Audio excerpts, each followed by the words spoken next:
Bien hallados, hermanos de armas. Bienvenidos a Estrategos, el canal donde revivimos las hazañas de los más grandes estrategas de la historia. Hoy nos adentraremos en la vida de Julio César, el líder inmortal que desafió la República, conquistó la Galia y cambió el destino de Roma para siempre. Antes de comenzar, no olvides dejar tu like, comentar, compartir este vídeo y suscribirte a Estrategos para seguir explorando las mentes más brillantes de la historia militar. La historia no es para los que la observan, sino para los que se atreven a escribirla. Comencemos. Parte 1. Nacimiento y familia.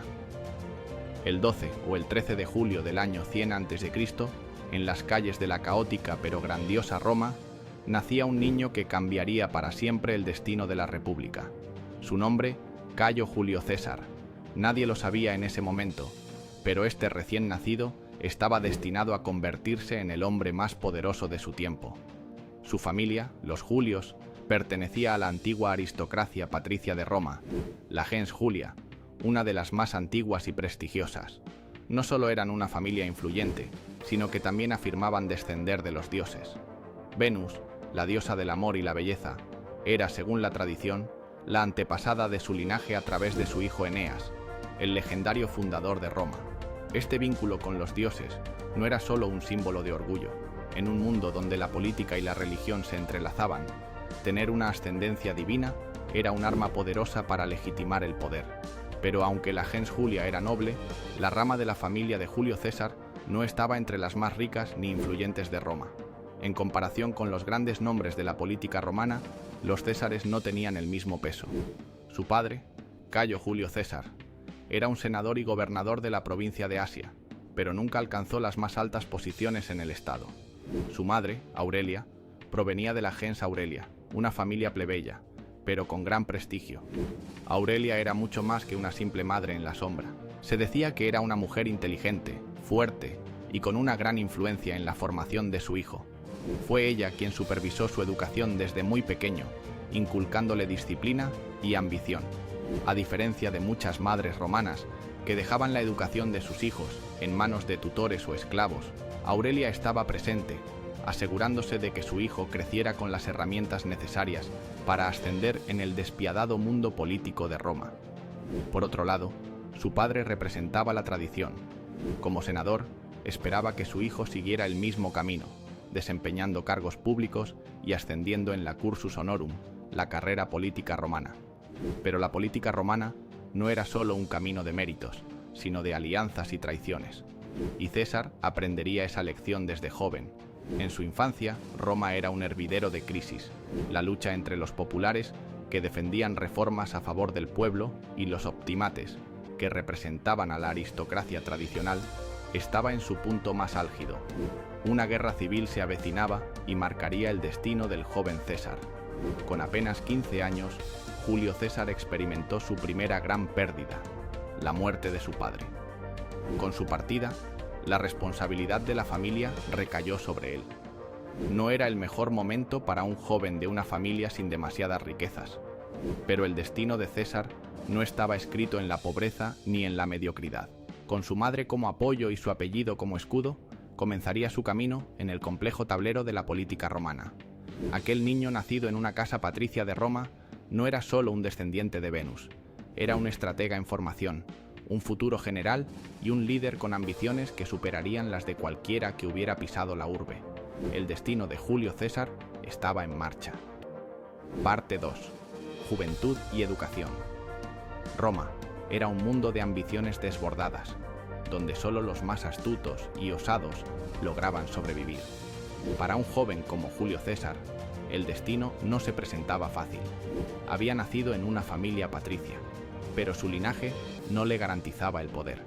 Tenía que forjar su propio camino, y para ello necesitaba preparación. Desde niño, César recibió una educación privilegiada, pero no en la opulencia de la aristocracia romana más acomodada, sino con la firmeza de su madre, Aurelia. Su instrucción estuvo marcada por el estudio del latín y la cultura griega, elementos fundamentales en la formación de cualquier hombre que aspirara a la grandeza. La retórica, la filosofía y la historia se convirtieron en sus armas más valiosas.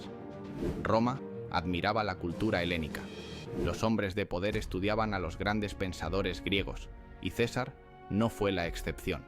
Desde joven, se obsesionó con las enseñanzas de Aristóteles, la estrategia de Alejandro Magno y la elocuencia de Demóstenes. Pero sobre todo, comprendió la importancia de la palabra. No bastaba con la espada. El arte de persuadir era la clave para alcanzar la gloria. A lo largo de su juventud, César perfeccionó su oratoria, dominando la capacidad de influir en los demás.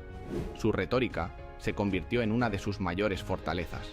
Mientras otros nobles romanos se limitaban a la política tradicional, él entendió que la combinación del carisma y el discurso podía abrirle puertas cerradas. Sin embargo, Roma no era solo un lugar de palabras, era una ciudad de guerra, y para destacar no bastaba con hablar bien, había que demostrar valor en el campo de batalla. César lo sabía, y por ello decidió complementar su educación con la experiencia militar. Se formó en las artes bélicas, en la disciplina de la legión romana, en el mando de tropas y en la dureza de la guerra. El futuro de un líder en Roma dependía tanto de su capacidad de mando en la política como en la batalla. En el año 69 a.C., su momento llegó. Con apenas 30 años, fue nombrado cuestor, el primer paso en la cursus honorum, la escalera de cargos políticos en Roma. Su designación lo llevó a la provincia de Hispania, donde comenzó a demostrar su habilidad en la administración y su instinto para el liderazgo. Pero el 69 a.C. también fue un año de pérdidas personales. La muerte de su esposa Cornelia y la de su tía Julia, la hermana de Cayo Mario, marcaron profundamente a César. En el funeral de Julia, pronunció un discurso que quedaría para la historia. Allí, por primera vez, destacó su ascendencia divina, recordando que su linaje se remontaba a Venus, la diosa del amor. No era solo un tributo a su familia, sino una declaración de intenciones. Estaba dispuesto a hacer todo lo necesario para asegurarse un lugar entre los grandes de Roma. Julio César había dado sus primeros pasos en la vida pública. Su inteligencia, su capacidad oratoria y su ambición ya eran evidentes. Pero esto era solo el inicio. Su ascenso apenas comenzaba, y Roma aún no sabía lo que se avecinaba. Parte 3. Las primeras dificultades políticas. Roma no era un lugar para los débiles. La política, la guerra y la ambición moldeaban a los hombres que aspiraban a la grandeza, y Julio César lo sabía. Su camino hacia el poder no sería fácil, y las primeras dificultades de su vida solo servirían para fortalecer su carácter. A los 15 años, sufrió su primera gran pérdida, la muerte de su padre, Cayo Julio César. De la noche a la mañana, el joven se convirtió en el jefe de su familia. Sin grandes riquezas y sin una posición política asegurada, su futuro parecía incierto. Sin embargo, no era alguien que se conformara con la mediocridad. Su ambición lo empujaba a buscar más, pero antes de conquistar Roma, debía enfrentarse a una prueba inesperada. Durante su juventud, mientras viajaba por el mar Egeo, un grupo de piratas cilicios lo secuestró. Exigieron un rescate de 20 talentos de plata, pero César, con una arrogancia inusual para un prisionero, se burló de ellos. Les dijo que valía mucho más y les ordenó aumentar el rescate a 50 talentos. Los piratas, sorprendidos por su audacia, aceptaron.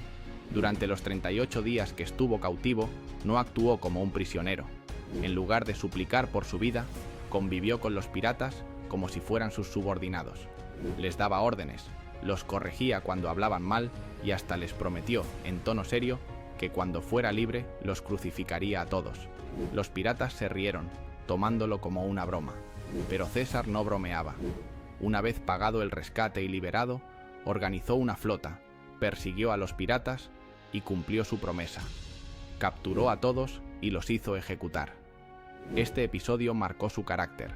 No olvidaba ni perdonaba. A su regreso a Roma, con una reputación en ascenso, supo que no bastaba con ser valiente. Necesitaba poder, influencia y el favor del pueblo. En el año 63 a.C., se presentó como candidato al cargo de pontífice máximo, la posición religiosa más alta en Roma. No era solo un puesto simbólico, le otorgaba prestigio y autoridad sobre las instituciones sagradas de la República. Su victoria fue inesperada.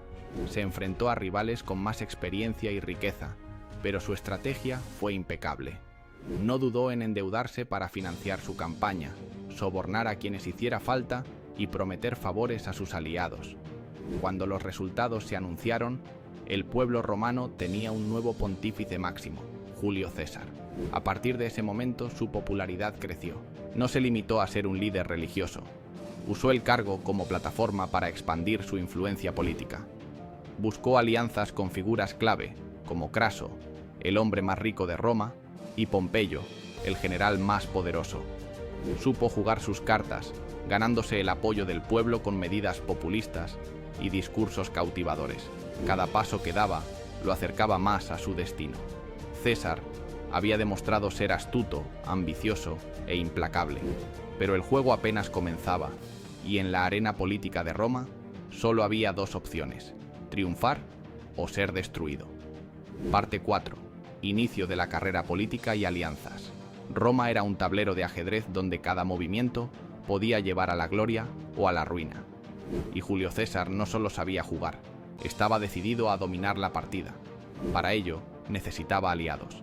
En un mundo donde el poder lo era todo, no bastaba con la ambición. Hacía falta estrategia. César comprendió que no podía avanzar solo. Por eso, buscó el respaldo de dos de los hombres más poderosos de su tiempo. Marco Licinio Craso, el hombre más rico de Roma, capaz de financiar cualquier campaña política, y Cneo Pompeyo Magno, el general más prestigioso, cuya reputación militar lo convertía en una figura casi invencible. César era joven y no tenía ni las riquezas de Craso ni la experiencia militar de Pompeyo, pero poseía lo que a ellos les faltaba: carisma y una visión política que podía unir sus intereses. El pacto entre los tres se conoció como el primer triunvirato, una alianza secreta con un solo objetivo: tomar el control de Roma sin necesidad de un golpe de Estado. Cada uno obtenía algo de este acuerdo. César contaba con el respaldo financiero de Craso y el poder militar de Pompeyo. Pompeyo obtenía tierras para sus veteranos, algo que el Senado le había negado, y Craso esperaba ampliar su influencia y asegurar su posición en el poder.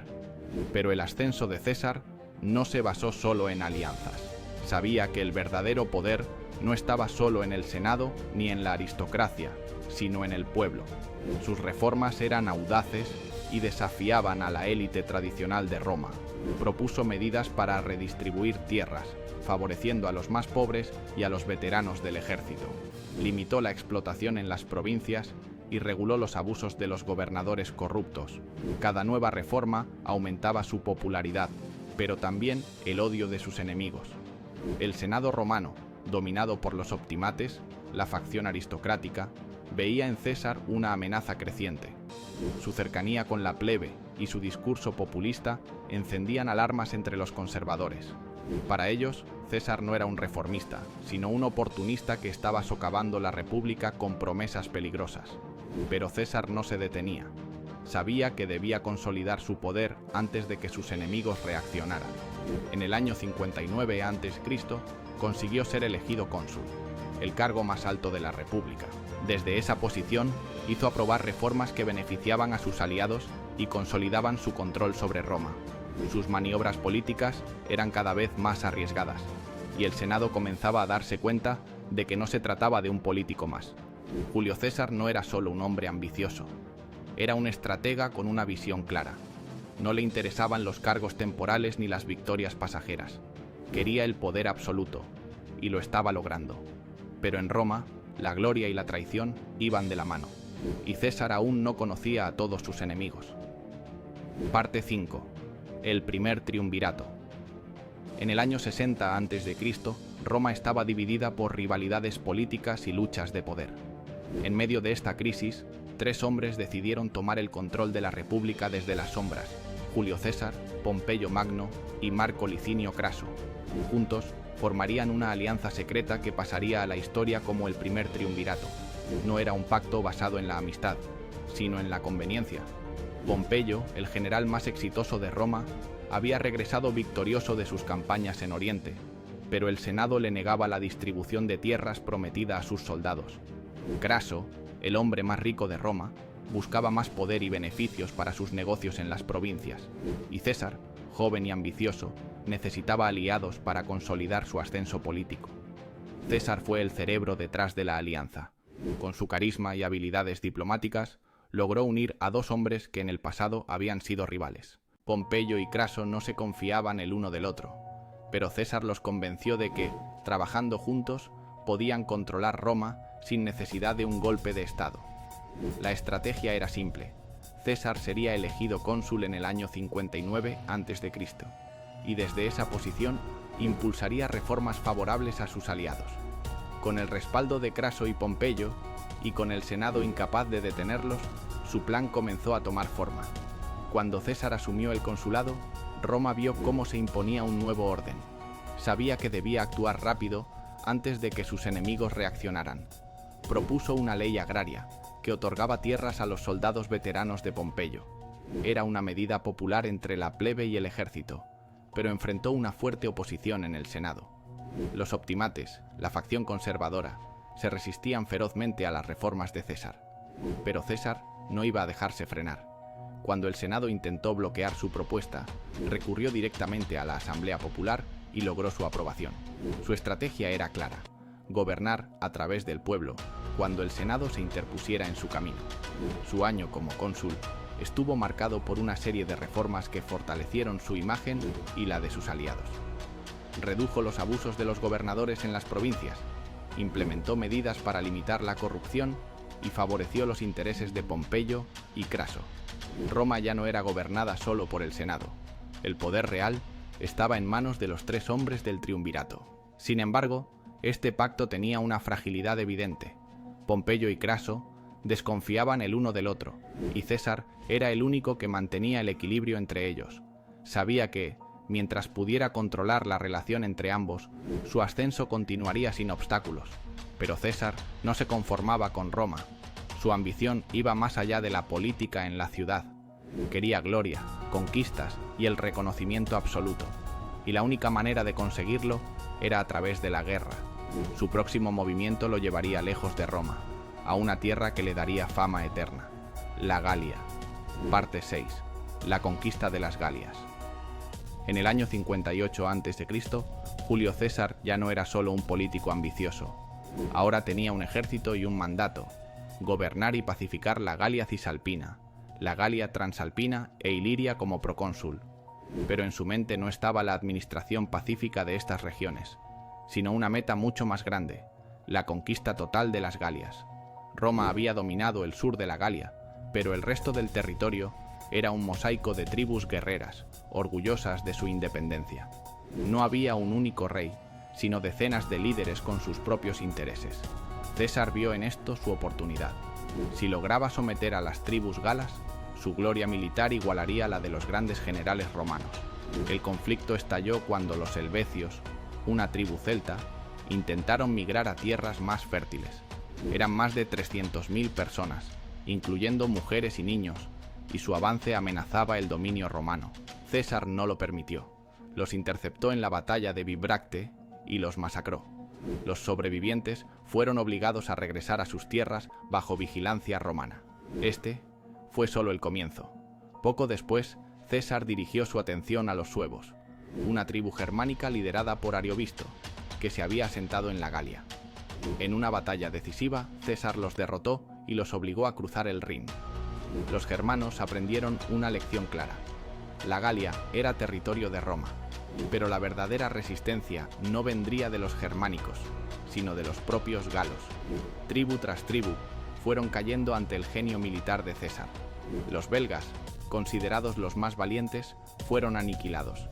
Los vénetos, amos del Atlántico, fueron derrotados en una innovadora campaña naval.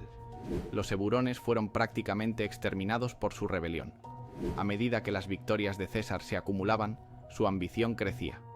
En el 55 a.C., tomó una decisión audaz: cruzar el Canal de la Mancha y atacar Britania. Roma nunca había llegado tan lejos.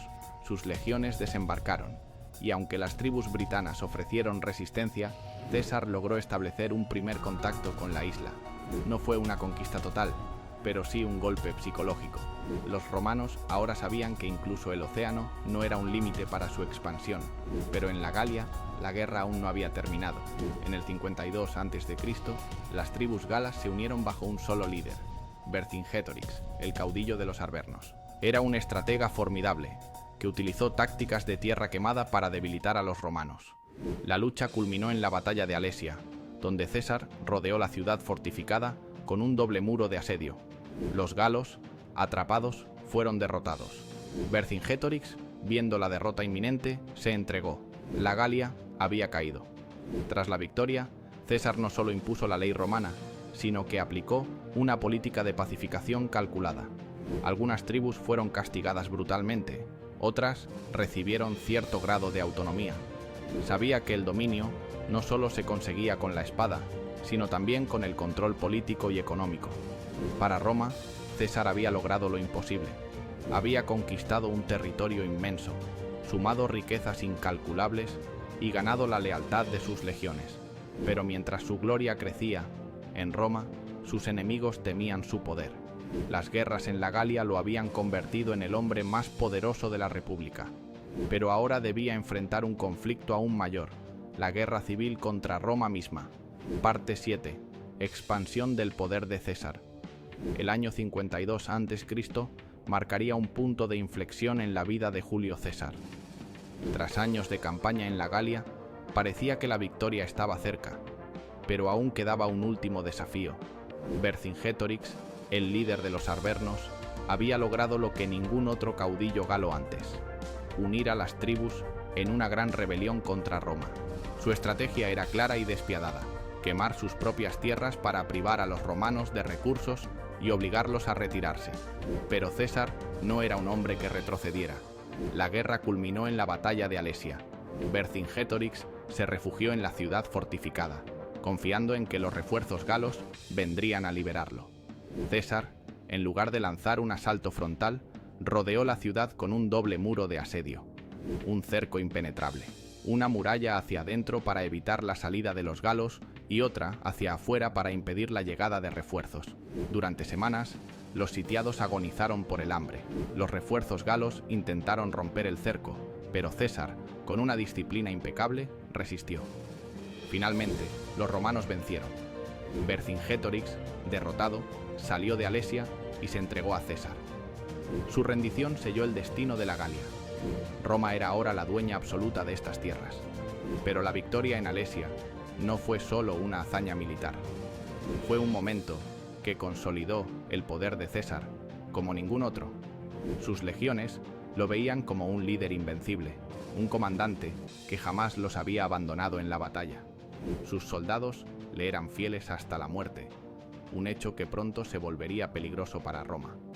El pueblo romano, que seguía cada una de sus campañas con admiración, lo aclamaba como un héroe. Sus victorias llenaban las arcas del Estado con riquezas y esclavos. En las calles de Roma, su nombre se repetía con reverencia. Pero en el Senado, su éxito era visto con temor. Uno de los primeros en sentir la amenaza fue Pompeyo. Alguna vez aliado de César, ahora comenzaba a distanciarse. Pompeyo había sido el hombre fuerte de Roma, pero las hazañas de César lo estaban eclipsando. Su relación, que antes era de conveniencia, se tornó en rivalidad. Por otro lado, Craso, el tercer miembro del triunvirato, había buscado su propia gloria en Oriente, pero su ambición lo llevó a la ruina. En el año 53 a.C., en la desastrosa batalla de Carras, su ejército fue aniquilado por los partos y él mismo fue ejecutado. Con su muerte, el equilibrio del triunvirato desapareció. Solo quedaban César y Pompeyo. La tensión entre ambos crecía cada día. Pompeyo, respaldado por el Senado, comenzaba a alejarse de César y a consolidar su poder en Roma. El Senado, temeroso de que César regresara a la ciudad con su ejército, buscaba frenar su ascenso. César había logrado lo imposible en la Galia, pero en Roma se estaba gestando un conflicto aún mayor. Una guerra civil era inevitable, y esta vez su enemigo no sería un bárbaro galo, sino un romano, su antiguo aliado, Pompeyo. Parte 8. Las tensiones internas y el fin del triunvirato. El triunvirato, que una vez gobernó Roma con mano de hierro, estaba llegando a su fin. Lo que comenzó como una alianza estratégica entre Julio César, Pompeyo y Craso, ahora se desmoronaba. Y como en toda lucha de poder, la traición y la ambición marcarían el desenlace.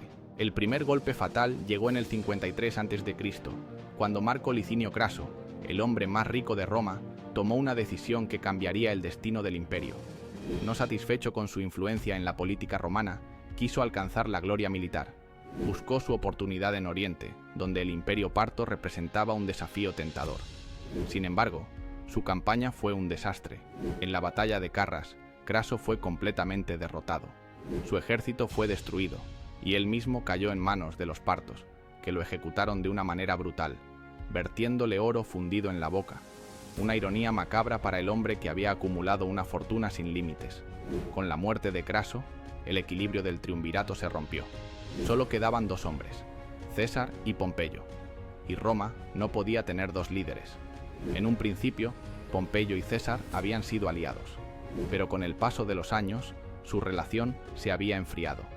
Mientras César acumulaba victorias en la Galia, su popularidad en Roma crecía de manera imparable. El pueblo lo amaba, sus legiones lo adoraban, y sus conquistas llenaban las arcas del Estado. Pompeyo, que una vez fue el hombre más poderoso de Roma, comenzaba a sentirse amenazado. El Senado, temeroso del ascenso de César, aprovechó la oportunidad. Los optimates, la facción aristocrática, veían en Pompeyo a su nuevo protector. Hasta entonces, Pompeyo había jugado un papel ambiguo en la política romana, pero con la desaparición de Craso y la creciente influencia de César, decidió posicionarse abiertamente del lado del Senado. Roma se polarizó. De un lado, César, con el apoyo del pueblo y de sus legiones, quienes le debían su gloria y fortuna. Del otro, Pompeyo, respaldado por el Senado y la aristocracia, que buscaban frenar a un general que parecía demasiado ambicioso.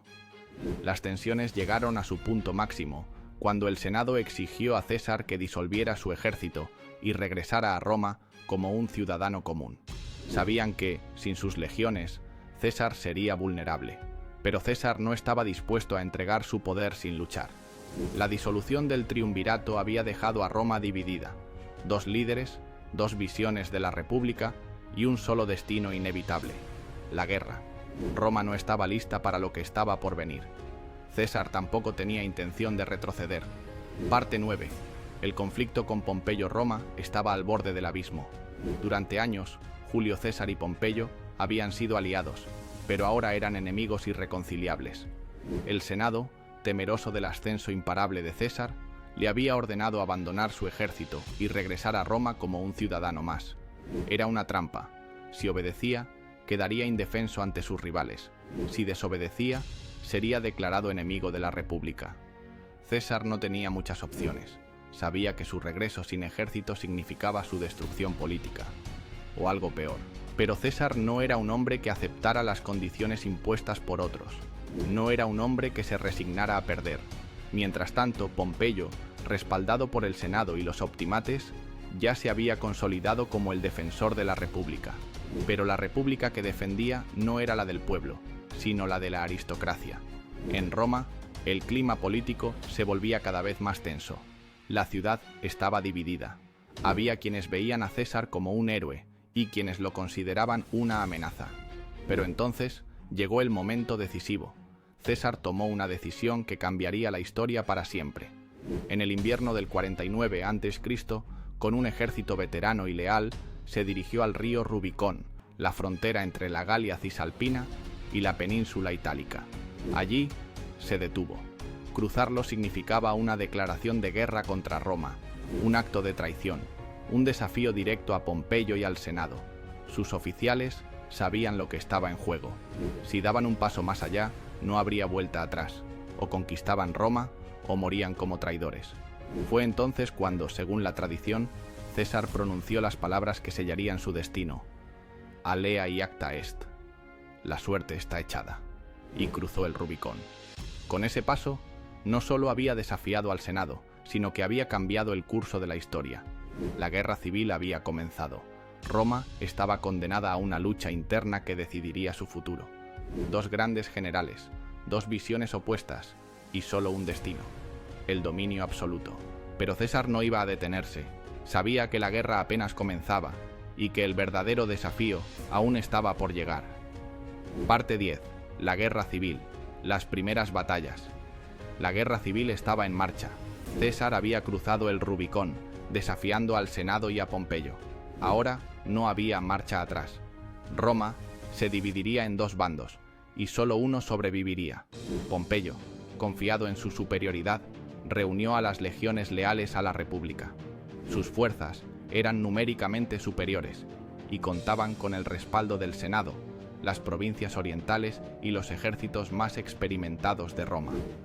César, en cambio, tenía menos hombres, pero poseía algo que Pompeyo no: soldados curtidos en la guerra de las Galias, leales hasta la muerte y liderados por un comandante que nunca había conocido la derrota. Las primeras batallas fueron rápidas y contundentes. César tomó Roma sin resistencia, pues Pompeyo y el Senado habían huido al sur de Italia. Sin perder tiempo, César marchó sobre Hispania, donde venció a las legiones pompeyanas en la batalla de Ilerda, 49 a.C., asegurando el control de la península ibérica. Pero la guerra no estaba decidida. Pompeyo aún tenía un ejército formidable en Grecia. César no dudó. Cruzó el Adriático con sus legiones y llevó la guerra hasta Pompeyo. En el año 48 a.C., ambos ejércitos se encontraron en las llanuras de Farsalia, en Tesalia. Pompeyo tenía más hombres, más caballería y el apoyo de la nobleza romana.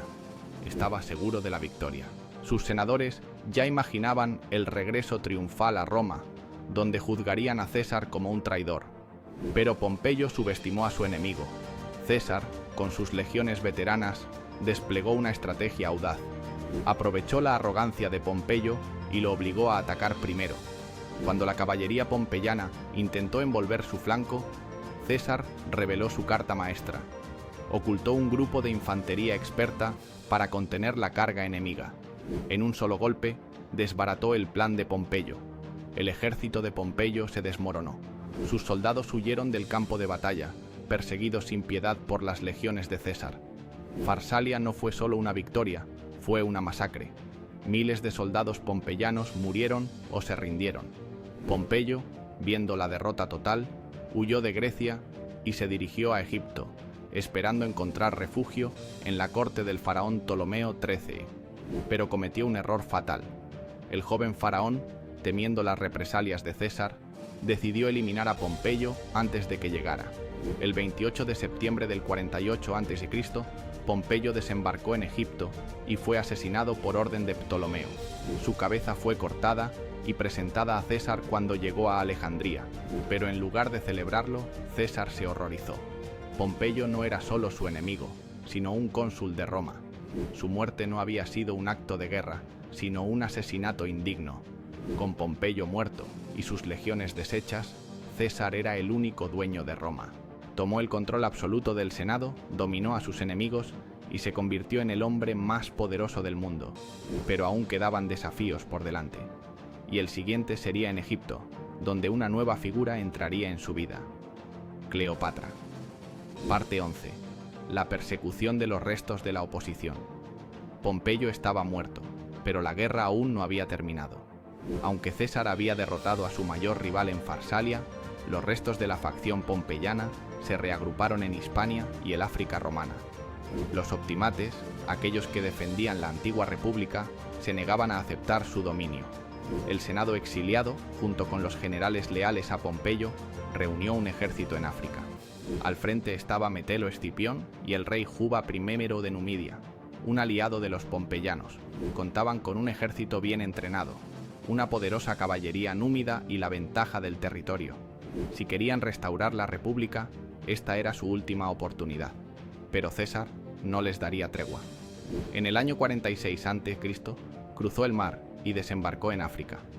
Con un ejército menor en número, pero compuesto por veteranos endurecidos por años de campaña, los enfrentó en la batalla de Tapso. La batalla fue un desastre para los pompeyanos.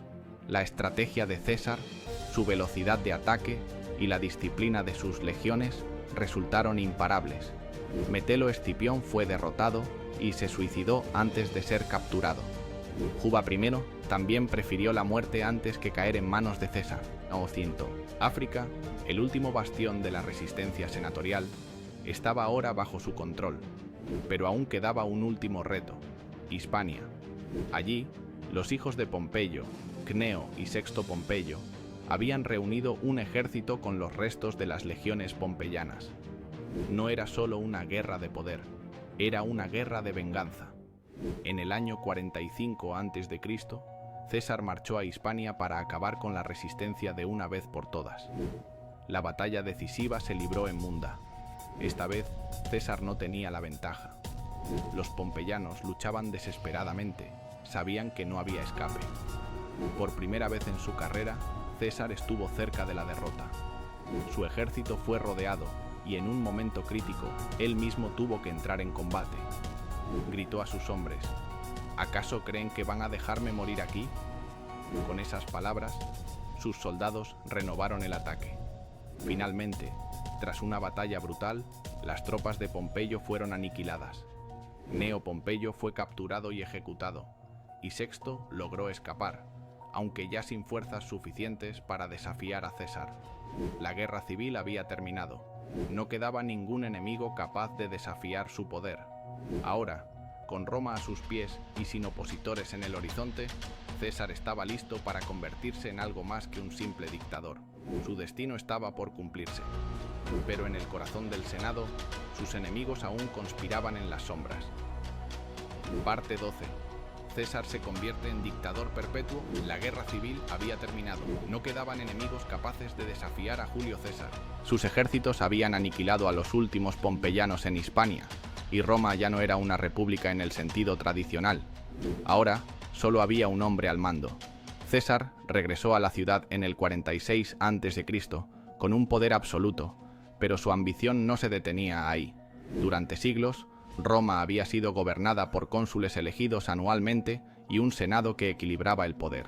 Pero César rompió ese sistema. Primero, fue nombrado dictador por 10 años. Luego, en el 44 a.C., se le concedió el título de dictador perpetuo. Ya no tenía límites en el tiempo ni rivales políticos. Con su nuevo poder, César emprendió reformas radicales que transformarían Roma. Implementó el calendario juliano, un sistema basado en el año solar, reemplazando el antiguo calendario lunar.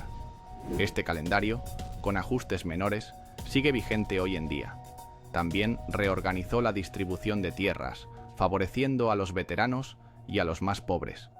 Redujo la corrupción en las provincias, limitando los abusos de los gobernadores. Expandió el Senado, elevando a sus aliados y a hombres de otras regiones, debilitando así a la vieja aristocracia senatorial. César también planeaba grandes expediciones. Quería conquistar Partia, el imperio que había humillado a Craso años atrás. Sus ambiciones iban más allá de Roma. Su poder ya no tenía competencia, pero su dominio total comenzó a generar inquietud. La República estaba acostumbrada a líderes poderosos, pero no a reyes. Cuando César permitió que se le colocara una corona de laurel dorada en el foro, las alarmas se encendieron. El título de dictador perpetuo sonaba demasiado parecido a rey, y en Roma, la monarquía era un recuerdo odiado. Los rumores crecieron. César se estaba convirtiendo en un tirano. En el Senado, un grupo de conspiradores comenzó a formarse. No estaban dispuestos a permitir que Roma se convirtiera en el dominio de un solo hombre. El poder de César era absoluto, pero su destino estaba sellado. Las dagas ya estaban afiladas. Parte 13. Las reformas políticas y sociales. Con la guerra civil terminada y sin rivales que desafiaran su poder, Julio César se convirtió en el hombre más poderoso de Roma. Pero su ambición no se limitaba solo a gobernar, sino a transformar el mundo romano. Roma ya no era una simple república dirigida por senadores y cónsules con mandatos temporales. Ahora, bajo la autoridad de César, se convirtió en una máquina de expansión, reorganización y cambio. Uno de sus primeros actos como dictador fue reorganizar la administración de Roma y las provincias. Durante siglos, la gestión del territorio romano había estado en manos de gobernadores corruptos, que abusaban de su poder para enriquecerse. César redujo los privilegios de estos gobernadores, aumentó la supervisión y estableció un sistema más eficiente para recaudar impuestos. Esto no solo estabilizó la economía, sino que también fortaleció su control sobre las provincias. Pero César no solo quería gobernar Roma, quería expandirla. Por eso, inició un ambicioso plan de colonización, enviando miles de ciudadanos romanos y veteranos del ejército a nuevas tierras. Fundó colonias en todo el Mediterráneo, desde Hispania hasta el norte de África, y revitalizó ciudades como Cartago y Corinto, que habían sido destruidas en el pasado. Estas colonias no solo servían como centros de control romano, sino que también aseguraban que los soldados leales a César tuvieran tierras y estabilidad. A nivel social, su reforma más impactante fue la redistribución de tierras. Sabía que los soldados que habían luchado por él durante años esperaban una recompensa, y para asegurarse su lealtad, les otorgó tierras en las provincias. Sin embargo, esta medida no fue bien recibida por la aristocracia senatorial, que veía en ello un intento de debilitar su poder y favorecer al pueblo. Pero el cambio más polémico fue la reorganización del Senado. Durante siglos, el Senado había sido el símbolo de la élite romana, dominado por unas pocas familias patricias. César expandió el número de senadores de 600 a 900, añadiendo a sus aliados, antiguos soldados y hasta habitantes de las provincias. Por primera vez, Roma comenzaba a abrir sus puertas a quienes no eran de origen aristocrático. Estas reformas generaron reacciones divididas. El pueblo lo adoraba. Sus medidas beneficiaban a los ciudadanos comunes y a los soldados que habían luchado por Roma, pero la élite senatorial lo odiaba. Cada reforma que hacía les quitaba poder. Cada colonia fundada era un recordatorio de que César estaba reescribiendo las reglas. Su visión era clara. Roma debía dejar de ser una república gobernada por unos pocos y convertirse en un imperio bajo su mando. Pero mientras él creía estar construyendo un futuro glorioso, sus enemigos solo veían en sus reformas un peligro mortal. El Senado ya no planeaba cómo detenerlo políticamente. Ahora planeaban cómo eliminarlo para siempre. Parte 14. Las reformas en el calendario y la religión. En su búsqueda por reorganizar Roma, Julio César no solo transformó la política y la sociedad, sino también el tiempo mismo. La República había funcionado durante siglos con un calendario desordenado y sujeto a manipulaciones políticas. Cada año, los sacerdotes podían ajustar los días según convenía a los intereses de los poderosos, creando confusión y caos. César entendió que para gobernar de manera efectiva, el tiempo debía estar bajo control. Por eso, en el año 46 a.C., llevó a cabo una de sus reformas más duraderas, la creación del calendario juliano. Para lograrlo, recurrió a los mejores astrónomos de la época, incluyendo a Sosígenes de Alejandría, quien propuso un calendario basado en el ciclo solar, en lugar del antiguo calendario lunar. El nuevo sistema establecía un año de 365 días, con un día extra cada 4 años, lo que hoy conocemos como el año bisiesto. Pero la transición no fue sencilla. Para corregir el desfase del calendario anterior, el año 46 a.C. tuvo que extenderse durante 445 días, lo que pasó a la historia como el año de la confusión. Sin embargo, una vez implementado, el calendario juliano puso fin al desorden cronológico de Roma y con algunos ajustes menores, se mantuvo en uso en Occidente durante más de 1600 años. Pero César no solo reorganizó el tiempo, también transformó la religión a su favor. Desde su juventud, había ocupado el cargo de Pontífice Máximo, la autoridad religiosa más alta de Roma. Con el tiempo, fue concentrando más y más poder en esta función. Bajo su mandato, la religión dejó de estar en manos del Senado y pasó a ser una herramienta de su gobierno. Se proclamó descendiente directo de Venus, la diosa del amor y la madre de Eneas, el legendario fundador de Roma. Esta afirmación no era solo un acto de orgullo, sino un mensaje político. Su linaje no solo era noble, sino divino. Además, estableció nuevas festividades en su honor y reestructuró el culto estatal para fortalecer su imagen. En Egipto, donde había pasado tiempo con Cleopatra, había visto cómo los faraones eran considerados dioses en vida. En Roma, aún no podía proclamarse un dios, pero estaba preparando el camino. Con el calendario reformado y la religión bajo su control, César había asegurado su influencia sobre la vida cotidiana de cada ciudadano romano. Pero mientras el pueblo lo veneraba, sus enemigos en el Senado veían con horror cómo su poder crecía sin límites. Para ellos, César no solo estaba reescribiendo las leyes, estaba preparando su coronación como rey, y en Roma, La palabra rey solo tenía un destino: la muerte. Parte 15. El culto a la personalidad de César. Roma había tenido grandes líderes, pero ninguno como Julio César. Su poder era absoluto, sus victorias inigualables y su popularidad inquebrantable. Pero César no quería ser solo un gobernante, quería ser inmortal. Desde el momento en que se convirtió en dictador perpetuo, comenzó a construir su propia leyenda. En Roma, no bastaba con el poder militar o político, era necesario controlar la percepción del pueblo, y César lo entendió mejor que nadie. Primero, su imagen empezó a aparecer en las monedas de la República. Esto era algo inédito. Antes, solo los dioses o figuras alegóricas eran representados en el dinero. Pero ahora, el rostro de César circulaba por todo el imperio. Cada compra, cada transacción, cada pago, recordaba a los ciudadanos quién era el dueño de Roma. Pero no se detuvo ahí. Se instauraron festivales en su honor, templos dedicados a su grandeza y estatuas de mármol que lo representaban como un semidios. El Senado mismo aprobó colocar su estatua entre las de los antiguos reyes de Roma, un gesto que muchos consideraban una señal de su ambición monárquica. En el foro se erigió un trono dorado para él, algo que solo los dioses tenían permitido. Su poder ya no era solo político, se estaba convirtiendo en un culto. Además, se le otorgaron títulos sin precedentes. Fue nombrado padre de la patria, dictador perpetuo, e incluso se le permitió vestir siempre una corona de laurel y la toga triunfal de púrpura, vestimenta reservada a los antiguos reyes. Para muchos, Roma estaba dejando de ser una república y transformándose en una monarquía encubierta. La maquinaria de su culto estaba en marcha. Poetas, historiadores y oradores glorificaban su figura. César no solo gobernaba con la espada, sino también con las palabras. Sin embargo, cuanto más grande se hacía su imagen, mayor era el temor entre sus enemigos. En el Senado, sus adversarios comenzaban a preguntarse si ya tenía todos los símbolos del poder absoluto. ¿Cuánto faltaba para que se proclamara rey?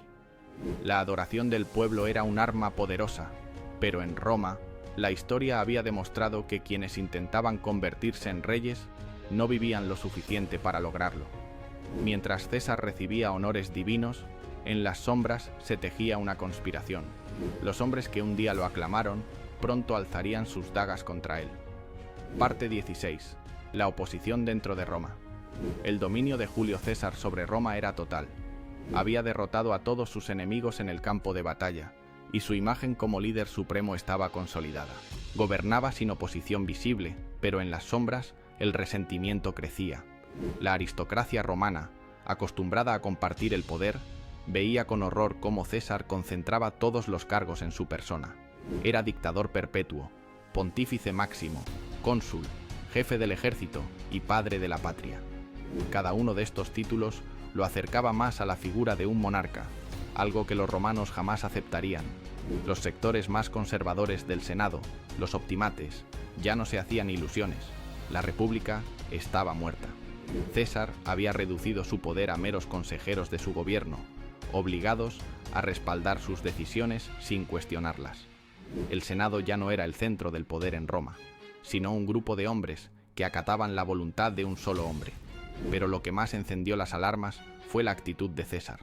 Sus discursos, sus símbolos y su manera de gobernar reflejaban su deseo de algo más grande que la dictadura. Aceptó honores nunca antes concedidos a un ciudadano romano. Su estatua fue colocada junto a la de los antiguos reyes.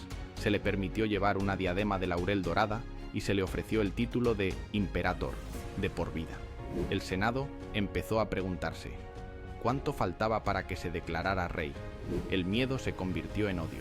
Algunos senadores creían que, si César seguía con vida, pronto se proclamaría monarca. Pero no todos estaban dispuestos a permitirlo. Comenzaron a reunirse en secreto, formando una conspiración para asesinarlo. Entre ellos se encontraba Cayo Casio, un antiguo general pompeyano que nunca aceptó la victoria de César. También estaba Marco Junio Bruto, un hombre que César había tratado como a un hijo, pero que aún creía en la República. Ambos sabían que el tiempo se agotaba. La conspiración fue creciendo. Cada vez más senadores se unieron a la causa. No todos lo hacían por convicción política. Algunos simplemente temían que César se convirtiera en un rey, y destruyera lo poco que quedaba del viejo orden. La decisión estaba tomada. César debía morir. Roma estaba en calma, pero el destino de su líder ya estaba escrito. En unos días se acercaban los idus de marzo, y con ellos la última traición. Parte 17.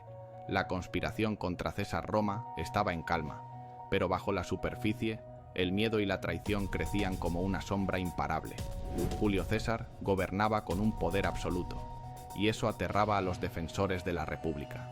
El Senado, que durante siglos había sido el pilar del gobierno romano, ahora solo servía para ratificar las decisiones de un solo hombre. César había dejado en claro que no necesitaba su aprobación. Había sido nombrado dictador perpetuo, su rostro aparecía en las monedas, y sus honores recordaban a los de un rey. Para muchos senadores, esto era inaceptable. Roma no había soportado la tiranía de Tarquinio el Soberbio solo para caer en manos de un nuevo monarca. Fue entonces cuando Cayo Casio, un antiguo general y feroz enemigo de César, decidió que el momento de actuar había llegado. No estaba solo. Entre los senadores había muchos que temían que, tarde o temprano, César tomara la corona y pusiera fin a la República. Pero Casio sabía que necesitaba algo más que un grupo de conspiradores. Necesitaba una figura que pudiera darle legitimidad al golpe. Alguien con una conexión personal con César, un símbolo de la vieja Roma. Y ese hombre era Marco Junio Bruto. Bruto no era solo un senador más. Era descendiente de Lucio Junio Bruto, el hombre que había derrocado al último rey de Roma. Además, César lo había tratado como un hijo, protegiéndolo y confiando en él. Casio lo convenció de unirse a la conspiración. Le dijo que César estaba destruyendo la República, que si no actuaban ahora, pronto habría una corona sobre su cabeza. Bruto dudó, pero al final aceptó. Para él, no era solo una cuestión de poder, sino de principios. Con Bruto a su lado, Casio comenzó a reclutar más senadores. Al principio eran solo unos pocos, pero pronto el número creció. La conspiración tomó forma en los rincones oscuros de Roma, en reuniones secretas, lejos de los ojos de los leales a César. Día tras día, el temor aumentaba. Cada nuevo honor que el Senado concedía a César parecía acercarlo más a la monarquía. Los rumores decían que en las próximas semanas el pueblo le ofrecería la corona. Los conspiradores no podían permitirlo. No había más tiempo. Debían actuar, y debían hacerlo rápido. Se fijó una fecha, los idus de marzo. En ese día, César debía acudir al Senado sin su guardia personal. Sería su última visita. Los puñales estaban listos. La República debía ser salvada. Pero lo que los conspiradores no sabían era que, al eliminar a César, desatarían el caos que tanto temían. Parte 18. La muerte de César. El 15 de marzo del año 44 a.C., Roma amaneció con una extraña sensación en el aire. Era el día de los idus de marzo. Desde hacía semanas los rumores circulaban por la ciudad. César, el hombre más poderoso de Roma, el conquistador de la Galia, el dictador perpetuo, debía presentarse ese día en el Senado para discutir nuevos decretos. Pero entre los muros de la curia no se hablaría de leyes ni reformas. Ese día, la historia de Roma cambiaría para siempre. Los conspiradores ya estaban listos. Cayo Casio, Marco Bruto y más de 60 senadores habían trazado su plan. No habría discursos, no habría advertencias.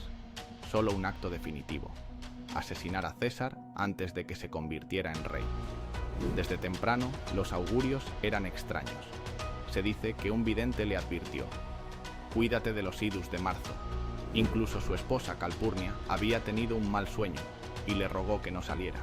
Pero César no era un hombre que temiera a las supersticiones. Pese a las advertencias, salió de su casa y se dirigió al Senado. Los conspiradores lo esperaban. Cuando entró, todo parecía normal. Los senadores lo rodearon, intercambiaron algunas palabras, y luego la traición se desató. Uno de los conspiradores tiró de su toga, y en ese instante, Casca fue el primero en apuñalarlo. César, sorprendido, intentó resistirse, pero luego vino otro golpe, y otro, y otro. Los puñales se clavaron en su cuerpo, uno tras otro. 23 puñaladas. La escena fue un caos. César trató de defenderse, pero estaba rodeado. Sangre en su toga, gritos en la curia. Y entonces lo vio. Bruto. aquel al que había protegido, aquel a quien consideraba como un hijo. Según la tradición, fue en ese momento cuando César, al ver a Bruto entre sus atacantes, pronunció su última frase: «¿Tú también, hijo mío?». Luego, dejó de resistirse, se cubrió el rostro con la toga y cayó a los pies de la estatua de Pompeyo, como si la historia quisiera recordar que su mayor enemigo había sido testigo de su muerte. Cuando todo terminó, los conspiradores dejaron su cuerpo allí, en el suelo, creyendo que habían salvado la República, pero lo que realmente habían hecho era iniciar el colapso definitivo de Roma. César estaba muerto, pero su sombra seguiría dominando Roma por muchos años más. Parte 19. Las consecuencias de su muerte. El cuerpo de Julio César yacía en el suelo de la curia de Pompeyo. Los conspiradores, con sus túnicas manchadas de sangre, creían que habían salvado la República, que con un solo golpe, Roma volvería a ser libre. Pero estaban equivocados. Afuera, el pueblo romano todavía no sabía lo que había sucedido. Los asesinos esperaban ser recibidos como héroes, pero lo único que encontraron fue incertidumbre y miedo. Nadie celebró su acto. Roma había amado a César. Durante años había traído victorias, riquezas y reformas. Había dado tierras a los soldados, pan a los pobres y estabilidad a la ciudad. Sus enemigos en el Senado lo odiaban, pero para el pueblo era el único líder en quien podían confiar. Pronto, la noticia se propagó. El pueblo lloraba y gritaba su nombre. Nadie sabía qué sucedería ahora. Roma estaba sin líder y el vacío de poder era inmenso. Entonces, Marco Antonio entró en escena. Era el lugarteniente más cercano a César, su aliado más fiel, y no tenía intención de dejar que los asesinos escaparan impunes. Días después, el cuerpo de César fue llevado al foro para su funeral. Marco Antonio, aprovechando la ira del pueblo, pronunció un discurso que cambiaría el destino de Roma. Levantó la toga ensangrentada de César y mostró sus heridas al pueblo. Les recordó todo lo que César había hecho por ellos. La reacción fue inmediata. Las calles de Roma estallaron en furia. El pueblo, que al principio estaba en silencio, ahora gritaba por venganza. Los conspiradores tuvieron que huir. Roma se sumió en el caos. Marco Antonio tomó el control de la ciudad, pero no era el único heredero del legado de César. Entonces apareció Cayo Octavio, el joven sobrino y heredero adoptivo de César. Tenía solo 19 años, pero llevaba algo más poderoso que cualquier ejército: el nombre de Julio César. Con Octavio, Marco Antonio y Lépido formando el segundo triunvirato, los días de los asesinos de César estaban contados. Bruto y Casio fueron perseguidos y derrotados en la batalla de Filipos en el 42 a.C. Pero la venganza no fue el final, fue solo el comienzo. Con los republicanos eliminados, el verdadero conflicto comenzó entre los propios seguidores de César. Marco Antonio y Octavio, antiguos aliados, pronto se convirtieron en enemigos. Roma entró en una nueva guerra civil. Marco Antonio se alió con Cleopatra en Egipto, mientras Octavio consolidaba su poder en Roma. En el año 31 a.C., la batalla de Actium selló el destino del mundo romano. Octavio, el hijo adoptivo de César, derrotó a Marco Antonio y Cleopatra. Con su victoria, ya no quedaba nadie para desafiarlo. En el 27 a.C., adoptó el título de Augusto y se convirtió en el primer emperador de Roma. La República había muerto. Los asesinos de César creyeron que al matarlo salvarían Roma, pero lo único que lograron fue acelerar su transformación en un imperio. Y aunque César estaba muerto, su legado viviría para siempre. Parte 20. El legado de Julio César. La muerte de Julio César no salvó a la República, todo lo contrario. Los hombres que lo asesinaron creían que estaban liberando a Roma de un tirano, pero lo único que lograron fue acelerar su transformación en un imperio. Tras su asesinato, la ciudad quedó sumida en el caos. Marco Antonio y Octavio, el heredero adoptivo de César, destruyeron a los republicanos y tomaron el control de Roma. Pero su alianza no duraría para siempre. Con el tiempo, Octavio se convirtió en el único dueño del poder. En el año 27 a.C., tomó el título de Augusto y fundó el Imperio Romano. Ya no había un senado que gobernara la ciudad, ni elecciones que decidieran el destino de la República. Roma tenía un emperador, Y todo comenzó con César. Pero su legado no se limitó solo al poder. Las reformas que había iniciado continuaron transformando el mundo romano. Su calendario juliano siguió en uso durante más de 1600 años, y con algunas modificaciones, es el calendario que utilizamos hoy en día. Las colonias que fundó en Hispania, Galia y el Mediterráneo se convirtieron en grandes ciudades del imperio. Muchas de ellas siguen existiendo hasta la actualidad. Su sistema de administración de las provincias sirvió como base para el gobierno imperial.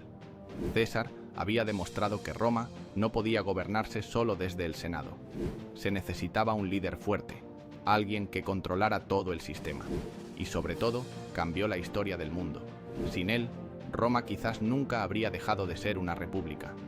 Sin él, no habría habido emperadores como Augusto, Trajano o Marco Aurelio. Sin él, la historia de Occidente habría sido completamente distinta. Su nombre se convirtió en un símbolo de poder. La palabra César dio origen a títulos como Kaiser en Alemania y Zar en Rusia. Los hombres pueden morir, pero las ideas, los imperios y los nombres trascienden. Julio César no solo cambió Roma, cambió la historia para siempre. Muchas gracias por llegar hasta aquí. No te vayas sin dejar un buen like, suscribirte si no lo has hecho y compartir el vídeo para llegar a más gente y que este proyecto pueda seguir creciendo. Nos vemos en el siguiente Hermanos de Armas.